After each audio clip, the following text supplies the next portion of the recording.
We start our night with the homecoming football game down at Molosky Stadium, where the 19th-ranked Bulldogs welcome the Winona State Warriors into town, looking to keep their undefeated streak alive. I gotta say, the stands were packed and the juice was flowing for this one. Bulldogs perfect so far on their home turf and on their away turf. But we start on the Bulldogs' first drive of the day. QB1 Kyle Waljasper finds senior running back Daniel Mitchell, great name. His first receiving touchdown of the year gives UMD a quick 7-0 lead. Then in the second quarter, the Bulldogs pull out all the tricks. Waljasper with the quick toss to Deshaun Ames, who then flings it himself to big number 0, Sam Pitts. The double pass doubles the lead for the Dogs, now up 14-0. And that Bulldogs defense showed up today as well. Warriors quarterback Cole Stenstrom's pass is deflected and picked off by Marcus Gladowski. UMD forced 2 turnovers and caused havoc all over the field all game long.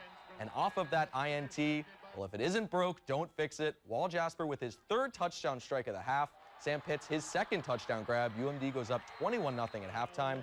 Pitts would score his 3rd touchdown in the second half as the Bulldogs roll all over the Warriors, 38-14, to remain undefeated and move to 6-0 on the season.